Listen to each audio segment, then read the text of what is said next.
We have a vision to be an international university of choice, anchored in Africa, dynamically shaping the future. Our mission is to inspire our community to transform and serve humanity through innovation and the collaborative pursuit of knowledge. To fully embrace the digital universe which we are beginning to inhabit, this is what we do at the University of Johannesburg. UJ, where the whole is far greater than the sum of its parts.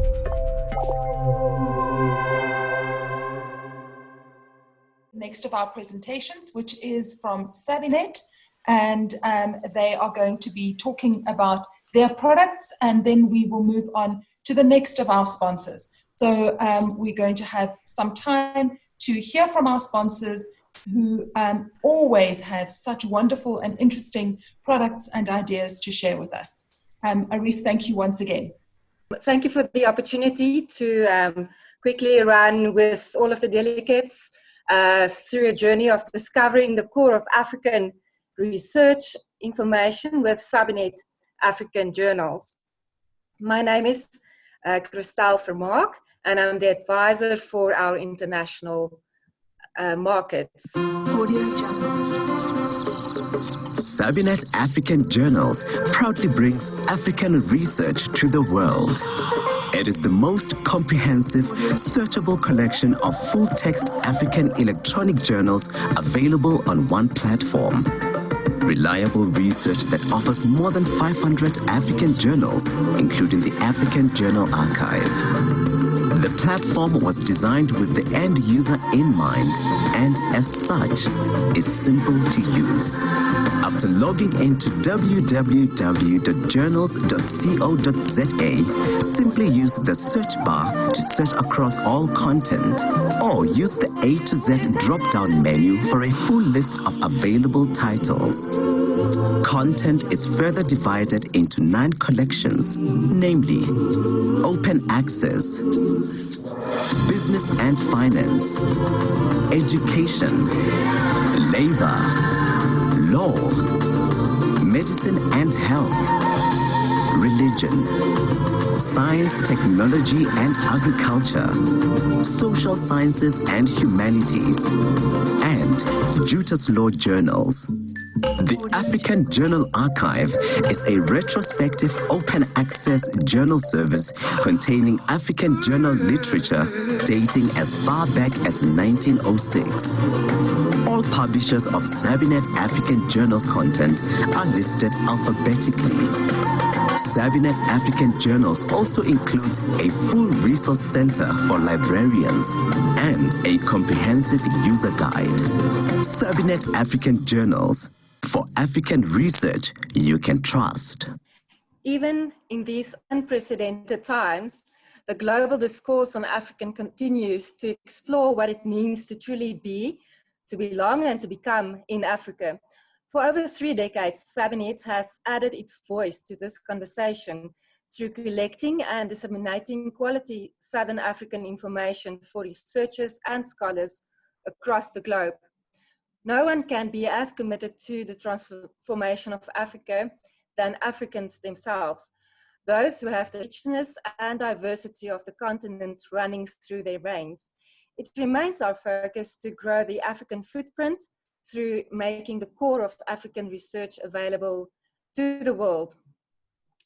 In terms of adding value for researchers and scholars, we participate in the discourse to make research on Southern Africa better through quality and credible content that we, for instance, verify through vetting publishers and our content partners. We curate and make this content available, enabled by technology that is relevant in today's world.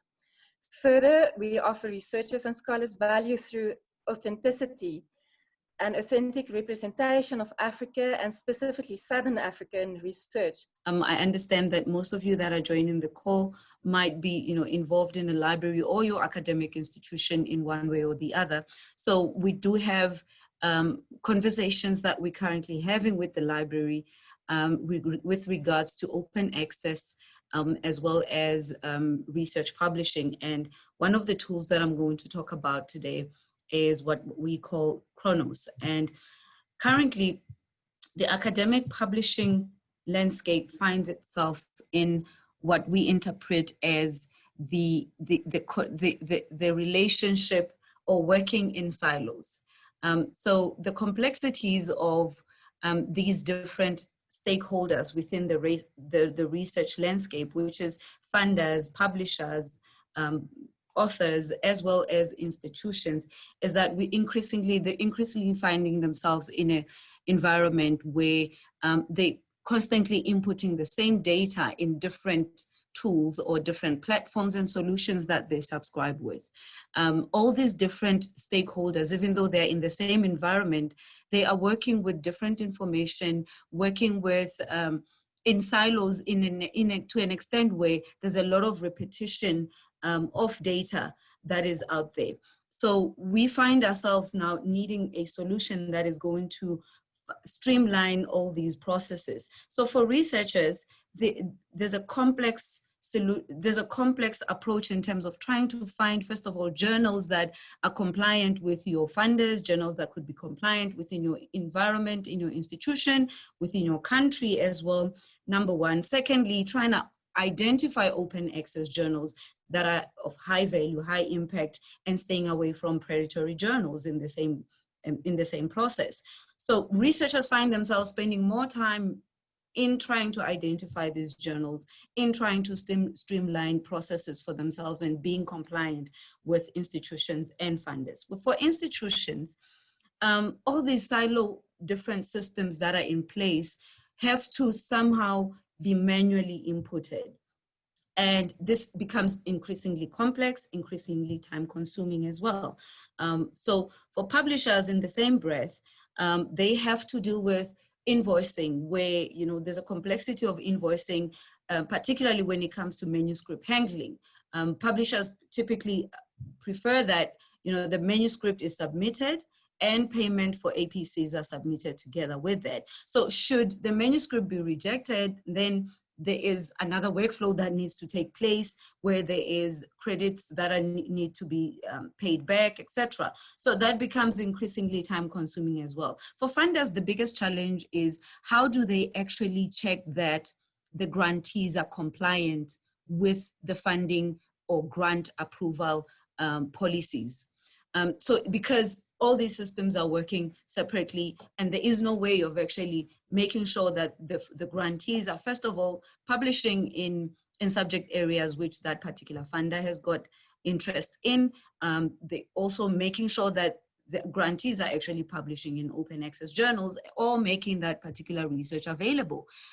Also applying things like fair publishing rules, all those different rules or different policies that are currently in place. Data sharing as well becomes slightly complex. So the solution we have is called Chronos. This solution was actually developed in collaboration with Bill and Melinda Gates as one of the biggest open access and open science pioneers. They needed a platform which, first of all, limits the time that a researcher will need to invest in terms of finding journals. Secondly, they needed to ensure that their grantees are compliant with the policies of the grant that has been granted. And secondly, they needed to also make sure that there is an APC payment process that becomes seamless for them as a funder. And since 2017, Chronos has managed over 20,000 grants across the world, 45,000 organizations, and this is growing as there is more inception of institutions that are taking up the Chronos solution. Now, how the solution works basically is this is an online platform that streamlines publication as well as reporting processes. So automatically, Chronos matches institutional agreements, publisher agreements, as well as all national publisher agreements, if they're applicable for the institution. And this is agreements that are particularly talking to transformative open access publish and read modules that are in place. So a researcher will then be presented with those agreements and not have to go and look at different platforms where those agreements could be harvested or could be stored by the organization, as well as being able to, at a glance, be able to view policies that are compliant with over 26,000 journals, and this list keeps on growing. Chronos also highlights internationally, as well as DHEAD in our context as South Africa, DHEAD accredited lists. So researchers are able to select a list of their choice and see if that from that list of their choice is a particular journal of their interest accredited by DHEAD, firstly. Secondly, is it compliant with the funder, and is it compliant in terms of the APC caps that are put in place by the organization? And Chronos also assists in minimizing the risk of predatory publishing, because we actually show you those journals that could be suspected predatory and those that are non-suspected predatory. And since Chronos becomes a one hub place where researchers upload manuscript as well, upon acceptance, Chronos will then facilitate, or the payment processing starts kicking in. And we are able to do this through other APIs that can link into institutional finance, institutional, research management systems that could be in place. Chronos is also able to automatically send data through to institutional repositories and to fill in those reports as well, right? So with detailed analysis being able to be pulled out from Chronos, this really streamlines the process for also reporting and gathering different metrics and different data for both funders, publishers, and institutions. And how Chronos does this is essentially being at the center of all these different transactions. So researchers are able to go in, select compliant journals, and they are guided through up until the actual manuscript process. I'm actually going to show you how to do this live, or how it actually works live. And then once they do that, once a researcher does that onto the platform, and again, I mentioned that we use APIs, so we don't reinvent a new way in which researchers need to interact with the platform. We use what is currently in institutions, and typically most institutions have an OCAD ID, or they link into the institutional logging in system, either through the mailing system or any other authentication system that is currently in place. So we can just plug into that. Researchers go in, they're able to select compliant journals. For institutions, Chronos really seamlessly streamlines compliance and ensuring that reports are automated as well. So institutional repositories can be automatically updated. Research management systems can also be automatically updated with reports that are relevant for those different levels of reporting structures that are needed. And what's much more pleasing for publishers is that there is payments that are done on time. And secondly, publishers are able to also monitor on their side the transactions which they are having with institutions, and being able to see what is happening in terms of the manuscript submitted, what is happening in terms of journals, articles that are accepted, articles that are rejected, and why that is taking place. For funders, they're able to monitor in one platform whether grantees are publishing in, first of all, fields of their interest. Grantees are publishing within the mandated policies currently in place, making sure that data becomes available, and also making sure that there is compliance in terms of copyright, and those copyright laws of publishing are also not being infringed as well. So this is essentially what Chronos is able to offer the institution. I'm just going to drill in terms of how Chronos is able to offer, how it works for the author. So how it works for the author is that the author logs in, and I'm starting with the author because the author essentially is the first person who initiates the transaction. The author logs into the platform, they search for the journal of their choice. And upon selecting the journal of their choice, Chronos flags compliant as well as non-compliant journals. So that I can sing. On my way to the gym, I think it was around 8 a.m. I put the music in the car. While I was driving, trust me, I felt goosebumps all over my body. I was like I felt like God visited me. Like I felt like even the car was moving or whatsoever. I was like, oh my God, like what's going on? God, what are you saying to me? What's going on? I literally felt tears coming down from my eyes.